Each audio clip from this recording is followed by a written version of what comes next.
nên môn này có lùm bị băng mệt vả yang tới buồn sang này thì chị có mấy kem đông đi hàng lại loại ruế hàng cặp mông cặp gì đấy không phải cái nào buồn sang ta buộc lại là thầu nhiên cặp lại tiếp vào là này giờ nó mệt vả là đây dập cha dập ní dập qua thâu bình cục ná bình doan rô hàng lấy nhú nhẹ cái nắm núi buồn sang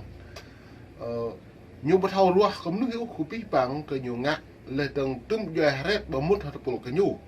lấy từng nhung tưng một rét lấy ngạ luôn ta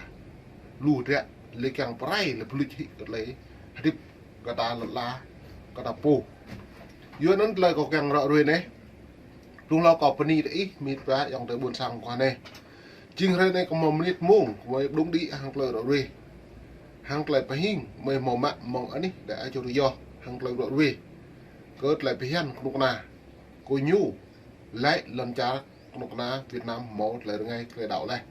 lấy trứng kẹo bật lon trứng hàng một lời kê cào lời hiền là nắm đuôi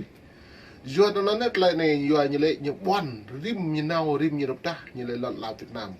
bộ mò tự chọn để đau lê trông căn bồ rung nuôi buồn sáng lệ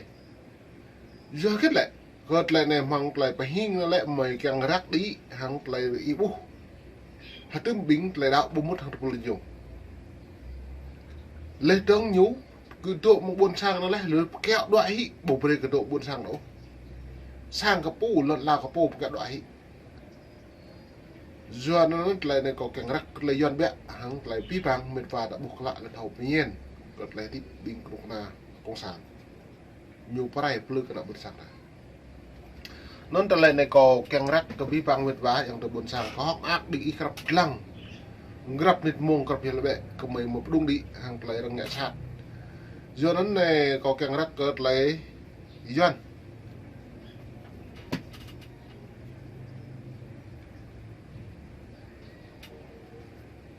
tiếng gạt lấy doan cả nọ buồn sang đã bu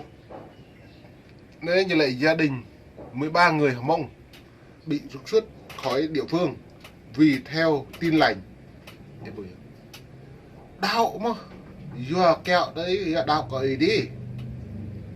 kẹo đoạn gự nó nhập bại nhập kẹo đoạn đây này nó lại này có mấy bread ibu lắng rúp lên đóng hàng bread bu bread đụng là nó lấy bung ạ bình này lại chính anh đi bình cục na bình kiếm lấm đá công an đá cơ động đá lù bù bê cái độ nổ bởi sáng nổ lần là cái bộ nhôn tùm yuan pen là ép lý do lê trứng nó như lễ ít nhất một trẻ sơ sinh bị từ chối cấp giấy khai sinh vì cha mẹ không chịu bỏ đạo nó ta lệ này bí bằng như lệ nhân quyền tự do tôn giáo tự do nhân quyền lê trống tuyên ngôn độc lập Hồ Chí Minh họ đọc đừng đã là lò đi tất cả mọi người như lệ sinh ra đều có tự do và bình đẳng này ạ bữa này nằm nuôi đạo đu cả nằm nuôi lại tiếp là tập người đi lần cần Tây Bắc ai nhiều phải hẹp đâu bây giờ hẹp vào riêng người mình trung bây giờ hẹp riêng mình đọc đó lần lá Việt Nam biết là gì hẹp này ví bằng bộ máu bộ lời cả học bộ liệu tất cả mọi người như giàu bởi ví bằng rồng giấy nuôi hạt tiếp sinh ra gì lại đều có tự do bình đẳng tự do một là được ngay lê bình đáng hiếm là làm hiếm bạn và học phân biệt bình đạo bộ một bộ đạo nhưng ngạo với ví bằng ấy nó nơi mị mà gỡ đáo bữa nào có mọi đạo như càng nghẹn là rạ hơi rạ rồi nợ cái sinh cơ mà cái bữa lời này đang tụ chúc là sọt tụ mạ bí bằng hạt rẹc thì như vậy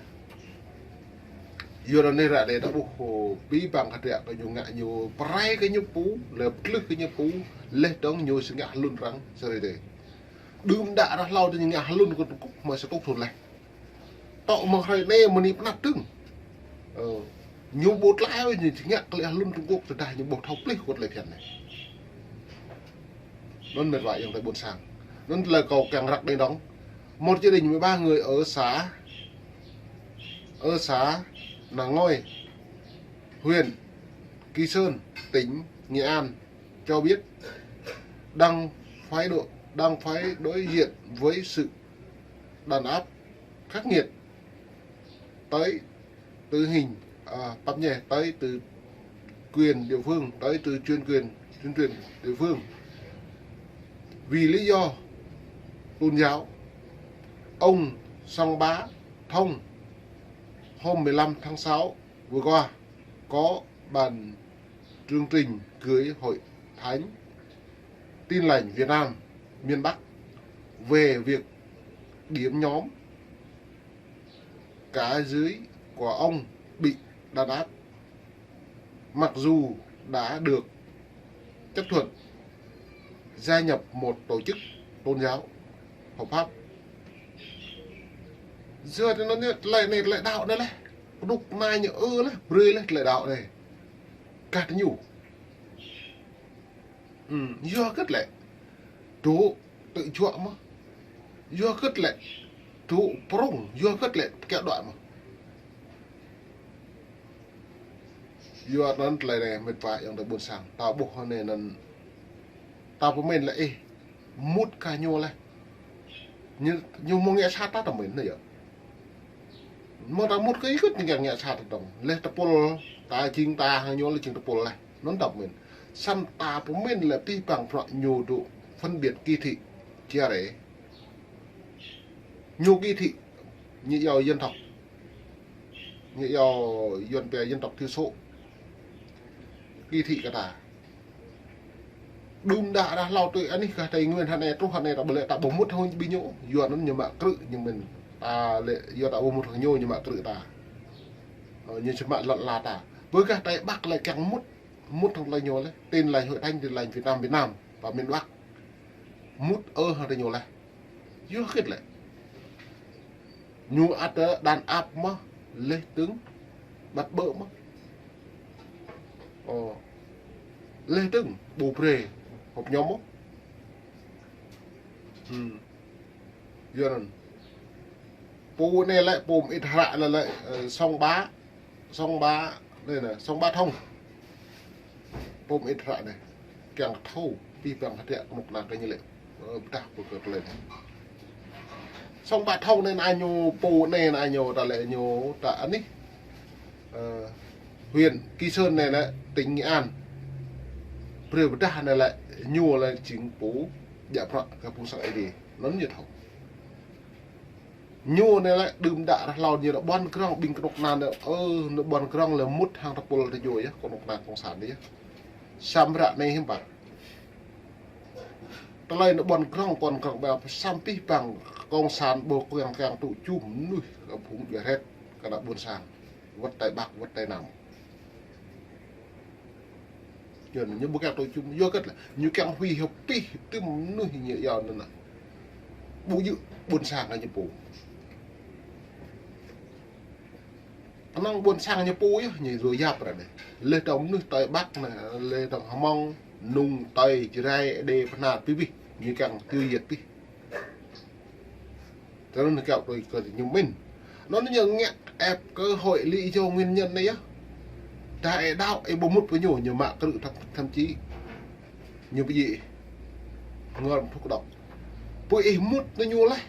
ta bố mình nhổ mong tam ác hay nhô ác tái hoài giấy ta lại bố một lại sau bố một phân biệt này thì xong chính thức cái nhô là này nhô kỳ thị ta chia để đồn kết phân biệt trung tộc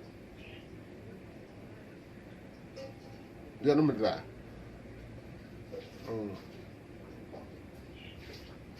xong ba thông này lại nhục đá cật lại hạt này hạt rẽ này có pi bằng prọ prề ta ba lần là để bù lấy pi cật lại đi phục lạc cùng dàn rồi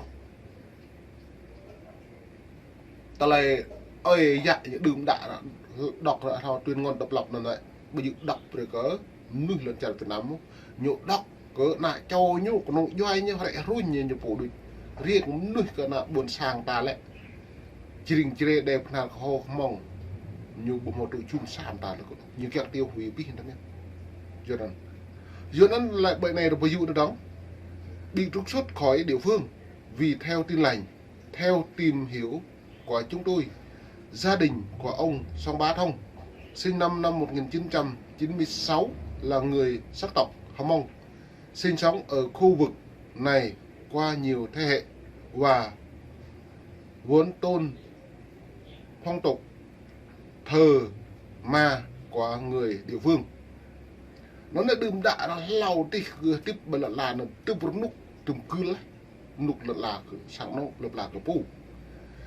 đùm đạ nó lau cái ca thao khăn lấy đảo nó nhá cứ tôi công cũ cái giang công cụ cái rụp ta công cụ cái giang chữ công cụ cái giang e luôn ta công cụ này à xong mà trút cái một lấy đảo này cứ lui hết biết cái lên đừng còn đồng đạo tin lành vừa đạo tin lành mà lấy đạo tin lành nhiều lệ hội bồ preo do mở cả này tài nguyên đây là đạo tin lành bồ preo chẳng một cái độ đăng ký cái nhú lui hệ cái lời ngại dạng đạo tin lành một nhà đó một chỉ nông tập cái nhú này kỹ kết với hạ ngon trên nhú này lệ đúng hạ này nhớ ăn cắn preo luôn mà non tập bù điểm yếu này lời nhớ đọc tuyên ngon đập lọc tới nhiều rạc đã buồn sàng đọt đi dù rạc cái nhú pu rạc lông tiền nhú pu rạc đạo vẽ nhú pu đi tất cả mọi người suy ra để có tự do và bình đẳng, không có ai tước lấy quyền lợi như lại bây giờ lại là nhập lọt cái bố nó chuyện này nhưng mà một tụi chung có nông dạy nắm nước sẵn đạt nó này là bị mong lên mệt vài em tới khắp yên mong định mong mày đúng đuổi lòng lời đuổi đuôi em bố lên dân tộc Hmong Mông mút lấy đau cả thành nhiều kẹt gì ắt tụi như ngã sát như các đoạn căn càng là mà vì đã bạn đi bọc lại